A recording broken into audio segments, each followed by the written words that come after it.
오늘 우리에게 주시는 하나님 말씀은 창세기 15장 1절로 6절 말씀입니다. 창세기 15장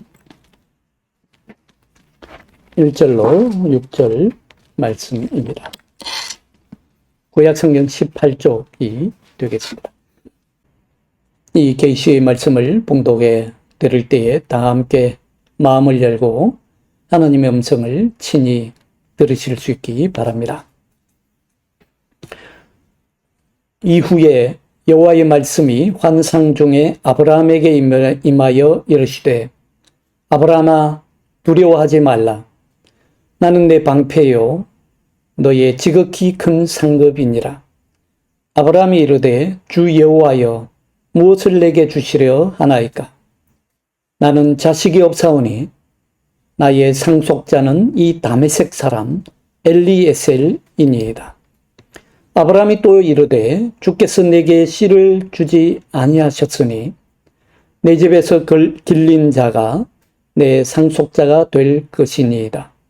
여호와의 말씀이 그에게 임하여 이르시되 그 사람이 네 상속자가 아니라 네 몸에서 날 자가 네 상속자가 되리라 하시고 그를 이끌고 밖으로 나가 이르시되 하늘을 우러러 뭇별을 셀 수 있나 보라. 또 그에게 이르시되 내 자손이 이와 같으리라.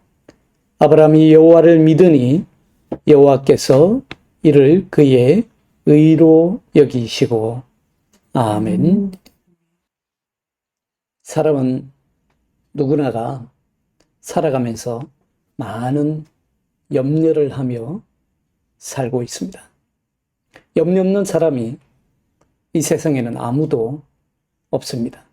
여기 계신 여러분들이나 저나 인생을 살아가면서 크고 작은 염려를 하면서 사는 것 같습니다.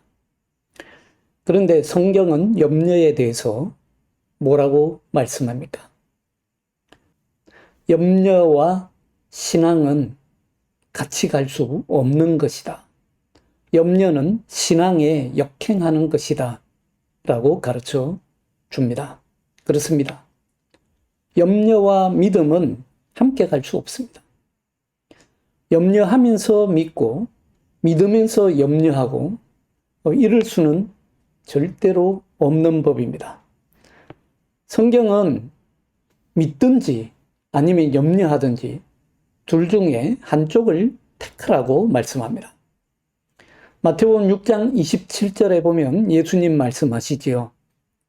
너희 중에 누가 염려함으로 키를 한 자라도 더할 수 있느냐. 여기서 너희는 누구를 말합니까? 너희는 예수 그리스도를 믿고 예수 그리스도를 따르는 사람을 말하지요. 다름 아니라 바로 그리스도인 된 우리를 말씀합니다. 예수 믿고 따르는 사람이라면 누구에게나 주시는 말씀, 너희는 염려하지 말라. 예수 믿고 따르는 사람은 하나님 나라 일하면서 살기도 바쁜데 염려라고 하는 것은요, 그리스도인에게는 방해물일 뿐입니다. 하나님 나라 일하고자 하는데 염려하는 것은 하나님의 뜻이 아니라 하나님 나라를 방해하는 방해 세력들의 뜻이라는 것입니다. 근데 우리는 주로 뭘 염려하고 삽니까? 살면서 크고 작은 염려할 일들이 많지만 크게 보면 주로 세 가지 범주를 놓고 염려하는 것을 볼 수 있습니다. 그 첫 번째가 성공하기 위해서 염려합니다. 인생 실패하기를 원하는 사람은 아무도 없지요. 예수 믿는 사람이나 믿지 않는 사람이나 누구나 성공하기 원하고 또 재물을 얻기 원하고 부를 얻기 원합니다. 그래서 우리는 성공하기 위해서 부를 얻기 위해서 밤잠을 설치기도 하죠. 잠을 설쳐가면서 일하기도 합니다. 일하다가 일 중독에 걸리기도 합니다. 그런데 여러분, 성공하고 부를 얻으면 염려가 다 사라집니까? 내가 부를 얻었다고 염려가 한순간에 다 사라지겠습니까? 그렇지 않습니다. 사고를 당하거나 도난을 당하거나 강도를 만나거나 사기를 당하거나 해서 애써 얻은 부를 다 잃어버리게 되면 무슨 소용이 있습니까? 그래서 우리는 사고나 도난으로부터 부를 지키기 위해서 또 염려합니다. 보험을 들기도 하고 집안에 보안장치를 설치하기도 하고 여러 가지 안전을 도모합니다. 그래서 첫 번째 염려가 얻기 위한 염려라고 한다면 두 번째는 지키기 위한 염려입니다. 잃어버리지 않기 위한 염려입니다. 특히 오늘날 여러분, 이 안전에 대한 염려가 얼마나 커져가고 있는지 모릅니다. 불안에 시달리는 사람들이 불면증에 시달리고 점점 그런 사람들이 늘어나고 있습니다. 어제 뉴스를 보셨는지 모르시겠지만 북아프리카의 리비아의 이상기후 현상으로 대재앙 같은, 정말 노아의 홍수와 같은 대홍수가 범람해서 댐이 2개나 무너지고 인명피해가 2만 명에 이를 것이라고 추정하고 있습니다. 기상학자들에 의하면 지중해 온도가 예년보다 2도 올라갔다. 바다의 온도가 2도만 올라가도 이런 천재지변이 일어납니다. 근데 실제로 전 세계 기후가 1.23도 이미 올라갔다고 그래요. 앞으로 이 세계가 어떻게 될지 모릅니다. 우리는 너무 안전불감증에 빠져서 살아가고 있는지도 모릅니다. 그뿐입니까? 더위나 가뭄이나 파괴적인 산불이 우리를 위협하고 섬들이, 빙하가 녹아서 섬들이 바닷속으로 가라앉고 있습니다. 정말 여러분 생각해 보시죠. 우리 시대에 우리만 살고 마는 것이 아니라 우리의 자녀들, 우리의 자손들은 이 시대에 안전하게 살 수 있게 될까요? 저는 일본 앞바다에 오염수를 방류하는 것을 보고 인류 멸망의 SF 영화를 보는 것 같았습니다. 먼 미래에 정말 누가 보장할 수 있겠습니까? 지금 우리의 문제가 아닙니다. 먼 미래에 우리의 자녀들이, 우리의 후손들이 바다에 발을 담그지도 못하고 바다에 물이 닿기만 해도 방사능에 유출이 되어서 목숨이 위협을 당하는 그런 시대가 오지 않을까? 대재앙도 이런 대재앙이 없겠다. 확신하게 안전하다고 우리가 말할 수 있겠습니까? 일본이 과거에 2차 세계대전을 일으켜서 전쟁광이 되어서 한번 크게 망했습니다. 이번에는 바다에 핵 오염수를 방류해서 결국에는 자업자득으로 다시 한번 잠이라는 것이 아닌지 힘이 우려됩니다. 여러분, 이런 시대에 우리의 안전은 어디에 있습니까? 우리의 안전은 어디서 우리가 보장받을 수 있겠습니까? 그래서 두 번째 우리가 염려하고 사는 것은 안전에 대한 염려라고 할 수 있겠습니다. 그런데 보안을 철저히 하고 안전이 또 보장된다면 염려가 다 사라집니까? 그래도 여전히 염려는 남습니다. 마지막 세 번째로 염려하는 큰 주제는 미래에 대한 염려입니다. 내가 부를 이뤘습니다. 성공을 이뤘습니다. 안전하게 지켜졌습니다. 그런데 미래가 보장되지 않는다면 무슨 소용이 있겠습니까? 미래가 없으면 아무런 소망이 없습니다. 그래서 인간의 마지막 염려는요, 미래와 관련되어 있습니다. 지금 내가 이룬 업적과 부와 성공을 안전하게 잘 지켜서 미래까지 유지하는 길은 하나밖에 없습니다. 여러분들 기억하시기 바랍니다. 그 미래는 나의 것이 아닙니다. 나의 시간이 아니에요. 나의 자식의 시간이고 우리의 후손들의 시간입니다. 그렇게 자녀들이 나의 부와 성공을 잘 이어주기를 바라는 마음에서 우리가 비싼 교육비 들여서 교육을 시키고 무엇보다도 올바른 정신으로 올바른 영어로 스마트하게 지혜롭게 키우려고 우리가 수많은 수고를 하는 것이 아닙니까? 아무튼 여러분들 억만장자라고 하더라도 자식이 없으면요 미래가 없는 것입니다. 아무리 높은 왕이라고 하더라도 자식이 없으면 자기 대에서 왕조가 끊기는 것입니다. 그래서 마지막 염려는 미래에 대한 염려입니다. 이것이 우리 인간이 겪고 있는 3대 염려입니다. 성공하고 내 인생을 성공적으로 살고 부를 얻기 위한 염려와 안전하게 지켜지기를 원하는 염려와 그리고 미래에 대한 염려, 이 세 가지가 우리 인간이 본질적으로 하고 사는 가장 중요한 3대 염려라고 할 수 있습니다. 물론 뭐 크고 작은 다른 염려들이 많이 있습니다만은 다 이 성공과 안전과 미래에 대한 염려 속에 다 들어간다고 볼 수 있습니다. 그런데 우리의 성공과 우리의 안전과 우리의 미래의 축복이 어디서 오는 것입니까? 그것이 가장 중요합니다. 우리의 성공과 우리의 안전과 우리의 미래에 대한 축복은요, 오직 하나님으로부터 오는 줄 믿으시기 바랍니다.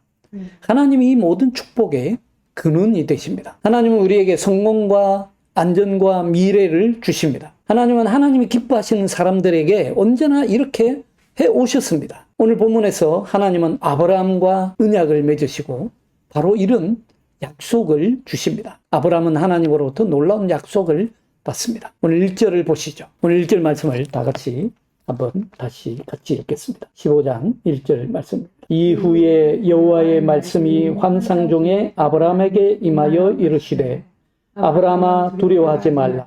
나는 내 방패요 너희의 지극히 큰 상급이니라. 아브라함아 두려워하지 말라. 나는 내 방패요 지극히 큰 상급이니라. 이 말씀 속에서 하나님은요 우리 인간이 늘 염려하는 두 가지 문제를 아브라함에게 한꺼번에 해결해 주십니다. 안전과 성공에 대한 염려입니다. 나는 내 방패요. 방패가 뭡니까? 방패는 병사들이 전장에서 전쟁을 치를 때 자기 몸을 지켜주는 보호 무기 아닙니까? 신체를 보호하는 장비. 그래서 방패는 보호의 상징입니다. 안전의 상징입니다. 그런데 하나님께서 아브라함의 방패가 되어주시겠다고 하십니다. 하나님이 방패가 되신다면 여러분 생각해 보십시오. 하나님이 방패가 되어주신다면 누가 아브라함을 위협할 수 있겠습니까? 하나님이 우리의 방패가 되어주신다면 이보다 더한 안전보장이 어디 있겠습니까? 이보다 더 안전한 복음이 어디 있겠어요? 시편 18편에서 다윗은 자신을 죽이려고 하던 사울을 피해서 결국은 하나님의 손에서 건짐을 받은 이후에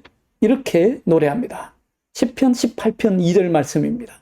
여호와는 나의 반석이시요 나의 요새시요 나를 건지시는 이시요 나의 하나님이시요 내가 그 안에 피할 나의 바위시요 나의 방패시요 나의 구원의 뿌리시요 나의 산성이시로다. 다윗은 하나님께서 사울의 그 위협으로부터 자기를 보호하고 지켜주셨다는 그 감격이 얼마나 크셨으면 온갖 좋은 안전한 장치들은 다 여기서 늘어놓고 있습니다. 여기서도 다윗은 하나님은 나의 방패라고 노래하고 있습니다. 그래서 사도 바울도 로마서 8장 31절에서 담대히 선포합니다. 만일 하나님이 우리를 위하시면 누가 우리를 대적하리요? 하나님이 나를 위하신다면, 하나님이 나의 방패가 되신다면 누가 우리를 대적하겠는가? 하나님이 아브라함의 방패가 되어주시니까 아브라함은 12장에서 부름을 받은 후에 13장에서 조카 롯과 이별하지만 14장에서 아브라함은 조카 롯을 구출합니다. 부족들의 왕들과 전쟁을 치르고 조카 롯을 구해옵니다. 여러분, 하나님이 나와 함께 하실 때에 내가 가장 안전함을 믿으시기 바랍니다.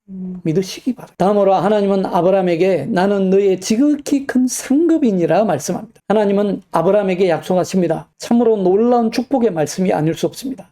여러분, 상급이 뭡니까? 상급이라고 하는 것은 히브리어로 사카르, 일꾼의 품삯을 얘기해요. 보수를 얘기하고 기업을 얘기하고요. 임금을 뜻합니다. 사카르, 나는 너의 상급이니라. 그것도 지극히 큰 상급이니라 말씀합니다. 이 사카르라는 말은요, 창세기 30장 28절에 보면 삼촌 라반과 품삯을 협상을 할 때에 그때 그 품삯을 얘기합니다. 신명기 15장 18절에 보면 신명기 15장은 신명기법이죠. 그 신명기법 보면 종의 품삯을 말할 때에 그 품삯을 의미합니다. 그런데 하나님이 아브라함의 품삯이요, 하나님이 아브라함의 보수요, 하나님이 아브라함의 임금이 되어주셨다 합니다. 이만하면 여러분, 부를 얻는 것은 보장된 것 아닙니까? 이보다 더 큰 성공과 부를 어디서 거둘 수 있겠습니까? 여러분, 요셉을 생각해 보시기 바랍니다. 요셉은 종으로 팔려가서, 아주 어린 나이에 종으로 팔려가서 이집트의 총리가 됩니다. 이보다 더 큰 성공을 어디서 거둘 수 있겠습니까? 요셉의 아버지를 장사하는데 창세기 50장에 보면 요셉의 아버지 요셉의 아버지 야곱을 장사하는데 70일간에 걸쳐서 국장을 치러줍니다. 애굽 사람도 아니에요. 애굽 사람도 아닌데 이스라엘 사람인 이 야곱을 단지 요셉의 아버지라는 이유 때문에 70일간에 걸쳐서 국장을 치러줍니다. 야곱을 이집트 땅에 장사 지내지 않고 가나안 땅까지 가서 긴 행렬을 거쳐서 막벨라 굴에 장사 지냅니다. 요셉은 그 누구보다도 하나님만을 자신의 상급으로, 자신의 보수로 삼은 사람 아닙니까? 오직 하나님만이 그의 상급이었습니다. 보디발의 아내가 유혹해올 때에도, 술 맡은 관원장의 꿈을 해석해 줄 때에도, 특히 바로왕의 꿈을 해석해 줄 때에도 그의 상급은 오직 하나님 한 분뿐이었습니다. 그가 애굽의 총리 대신이 될 때 나이가 30이었습니다. 30에 그 당시 가장 강대국 중에 하나였던 이집트의 총리 대신이 됩니다. 이만하면 여러분, 충분한 성공을 거두고 충분한 부를 얻은 삶이 아닙니까? 오직 하나님만을 자신의 상급으로 삼는 사람에게 주어지는 축복입니다. 아브라함도 마찬가지입니다. 아브라함은요, 하나님의 약속대로 큰 부자가 되었습니다. 그때 당시 가나안 땅에서 가장 부유한 유목민 중에 한 사람이 바로 아브라함이었습니다. 하나님이 그의 상급이요, 그의 가장 큰, 지극히 큰 상급이 되어주니까 당연한 결과입니다. 사랑하는 여러분, 하나님을 여러분의 가정에, 기업이요. 하나님을 여러분의 가정의 가장 큰, 지극히 큰 상급으로 삼으시기 바랍니다. 그러면 하나님과 요셉처럼 단지 부만 넣는 것이 아니라 하나님의 영광을 드러내는 성공, 하나님의 축복을 받는, 누리는 부를 얻게 될 것입니다. 자, 아브라함에게는 두 가지 염려가 한 번에 해결되었습니다. 하나님이 그의 방패가 되어주시니까 안전하게 지켜주셨고, 하나님이 그의 지극히 큰 상급이 되어주시니까 그는 성공을 거두었습니다. 그런데 한 가지가 남았습니다. 미래에 대한 염려입니다. 그래서 오늘 본문에서 하나님이 엄청난 약속의 말씀을 주시는데 아브라함의 반응이 좀 시큰둥합니다. 여러분 2절을 우리가 다 같이 한번 읽어보겠습니다. 15장 2절 말씀입니다. 아브라함이 이르되 주 여호와여 무엇을 내게 주시려 하나이까? 나는 자식이 없사오니 나의 상속자는 이 다메섹 사람 엘리에셀이니이다. 하나님이 큰 방패가 아브라함의 방패가 되어주시고 아브라함의 지극히 큰 상급이 되어주시는데 아브라함 반응이 시큰둥해요. 이 주 여호와여 무엇을 내게 주시려 하나이까? 이 말은 무슨 말이냐면요, 하나님 내게 무엇을 줄 수 있겠습니까? 이런 말입니다. 자식이 없습니다. 나의 상속자는 이 다메섹 사람 엘리에셀이 될 것입니다. 왜 이러는 겁니까? 사실 아브라함의 지금 심정은요, 지금 심정을 말로 표현하자면 내가 근심하여 죽게 생겼나이다, 이런 입장입니다. 염려로 내가 죽겠습니다. 앞서 말씀드린 대로 부를 얻었으면 뭐합니까? 성공을 거뒀으면 뭐합니까? 안전이 보장되었으면 뭐합니까? 아브라함에게는 지금 미래가 없습니다. 소망이 끊어진 거예요. 자신이 미래를 이어줄 자식이 없습니다. 특히 유목민이었던 아브라함에게는요, 이것이 가장 중요한 문제였습니다. 그때 당시 유목민들에게는 자식이 없으면 그냥 광야에서 아무런 소망 없이 사라지는 것입니다. 한 시족이 지상에서 사라지는 문제였습니다. 이스라엘 유목민 사회에서는 그래서 자식을 얻는 것이 가장 큰 축복으로 여겼습니다. 자식이 없으면 뭔가 축복을 누리지 못하고 저주를 받는 것이나 다름없었습니다. 지금도 그렇지만 그때 당시 자식이 없다는 것은 시족 자체가 완전히 사라지는 것을 의미했기 때문입니다. 기업을 이어줄 미래가 사라지는 것이지요. 그래서 시편 127편에서 솔로몬이 어떻게 노래합니까? 그 지혜의 가득, 지혜의 왕이라고 불렀던 솔로몬은 시편 127편 3절로 5절에 보면 이렇게 노래합니다. 보라, 자식들은 여호와의 기업이요 태의 열매는 그의 상급이로다. 젊은 자의 자식은 장사의 수중의 화살 같으니 이것이 그의 화살통에 가득한 자는 복되도다 노래합니다. 이스라엘 백성들에게는 자식이 곧 축복이었고 자식이 장수의 전통의 화살과 같았다라는 것입니다. 사실 아브라함은 12장에 보시면요, 하나님이 지시하시는 곳으로 가라는 부름을 받았을 때부터 아브라함 하나님으로부터 이 미래에 대한 축복의 약속을 이미 받았습니다. 12장 2절에 보면 하나님이 아브라함에게 뭐라고 축복하십니까? 내가 너로 큰 민족을 이루겠다 약속하십니다. 큰 민족을 이루어주겠다. 그래서 아브라함은 하나님을 믿고 아비 친척집을 떠나서 하나님이 지시한 곳으로 왔던 것 아닙니까? 그러나 하나님은 지금까지 큰 민족을 이루어주기는커녕 아들 하나도 주시지 않았습니다. 하나님의 약속에 한껏 부풀어서 꿈에 부풀어 있던 그의 희망이 서서히 꺼져가고 있었던 것입니다. 그러니 아브라함이 이런 반응을 보이는 것도 인간적으로 충분히 이해가 갑니다. 그렇지 않겠어요? 여러분 2절을 다시 한번 보십시오. 아브라함이 이르되 주 여호와여 내게 무엇을 주시려 하나이까? 나는 자식이 없사오니 나의 상속자는 이 다메섹 사람 엘리에셀이니이다. 여기서 나는 자식이 없사오니 라고 한글 성경이 되어 있지만 히브리 원문을 문자 그대로 옮기면요, 이렇습니다. 이런 말입니다. 나는 쓸쓸히 갑니다 라는 뜻입니다. 즉 나는 자식도 없이 쓸쓸히 죽게 될 것이라는 말입니다. 그래서 당장의 필요에 따라서 집에서 일하던 종 엘리에셀을 상속자로 세웁니다. 여러분 상속자라고 되어 있지만 히브리 원문을 찾아보면요, 엘리에셀이 내 집을 차지하게 될 것입니다, 이런 말입니다. 엘리에셀이 내 집을 차지하게 될 것입니다. 기가 막히지요?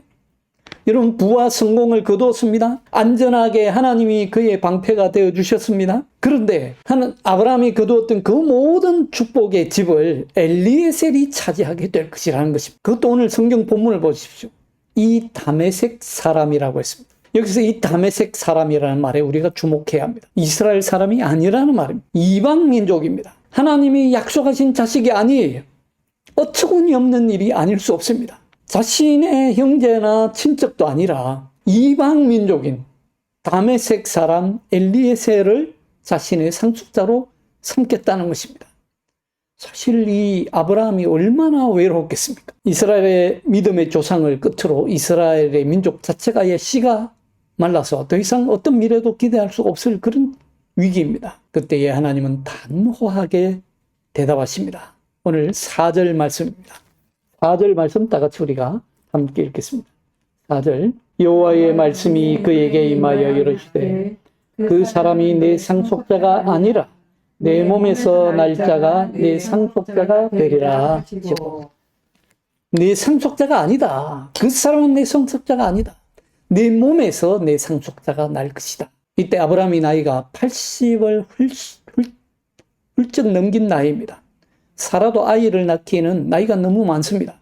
생물학적으로 보면 더 이상 자녀를 가질 희망이 보이지 않습니다. 그러나 하나님은 아브라함에게 분명하게 미래를 약속하십니다. 그것도 아브라함이 상상도 할 수 없을 정도로 분에 넘치는 미래를 약속하십니다. 하나님이 정말 아브라함을 정말 귀하게 여기셨던 것 같아요. 하나님은 아브라함의 손을 잡고 장막 밖으로 이끌어 나가십니다. 다정하게 따뜻하게 손을 잡고 밖으로 나가셔서 아브라함의 눈을 들어서 하늘을 보게 합니다. 아브라함의 눈에 비친 하늘에는 별이 하늘 가득하게 펼쳐져 있습니다. 여러분 생각해 보십시오. 지금으로부터 약 4,000년 전에 동방의 밤하늘입니다. 지금처럼 가로등도 없습니다. 전기불도 없습니다. 캄캄한 밤에 하늘에 별이 가득하게 쏟아져 내립니다. 그러니 하늘의 별이 얼마나 선명하게 보였겠습니까? 현대 과학이 밝혀낸 바에 따르면 우리가 사는 은하에만 해도 별이 1,000억 개 이상이 있다고 그래요. 그런데 우주에는 그 1,000억 개의 별이 있는 은하가 또 우주에 1,000억 개 이상이 있다고 합니다. 그 정도로 밤하늘에는 별이 많습니다. 그리고 하나님은 아브라함의 귀에 속삭이십니다. 하늘의 별을, 무별을 한번 세어봐라. 아브라함이 그 많은 별을 셀 수 있겠습니까? 셀 수 없습니다. 창조주 되시는 하나님만이 세실 수 있습니다. 그리고 결정적으로 아브라함의 귀에 대고 속삭이십니다. 아브라함아, 네 자손이 이와 같이 많을 것이다. 네 자손이 이와 같이 많을 것이다. 이렇게 하나님은 아브라함에게 분명한 미래를 약속하십니다. 여러분, 사실 성공하는 것보다, 안전을 보장받는 것보다 더 중요한 문제는 미래의 문제입니다. 그리고 미래에 대한 믿음은 현재에 대한 믿음보다 사실 훨씬 더 어렵습니다. 믿기가 어려워요.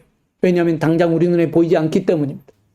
앞서 말씀드린 대로 미래는 우리의 시간이 아니기 때문입니다. 미래는 우리의 시간이 아니고 우리가 가보지 않은 시간이기 때문에 우리는 미래에 대한 약속을 잘 믿기가 어렵습니다. 당장의 눈에 보이지 않기 때문이죠. 미래는 전적으로 하나님의 손에 달린 시간이기 때문입니다.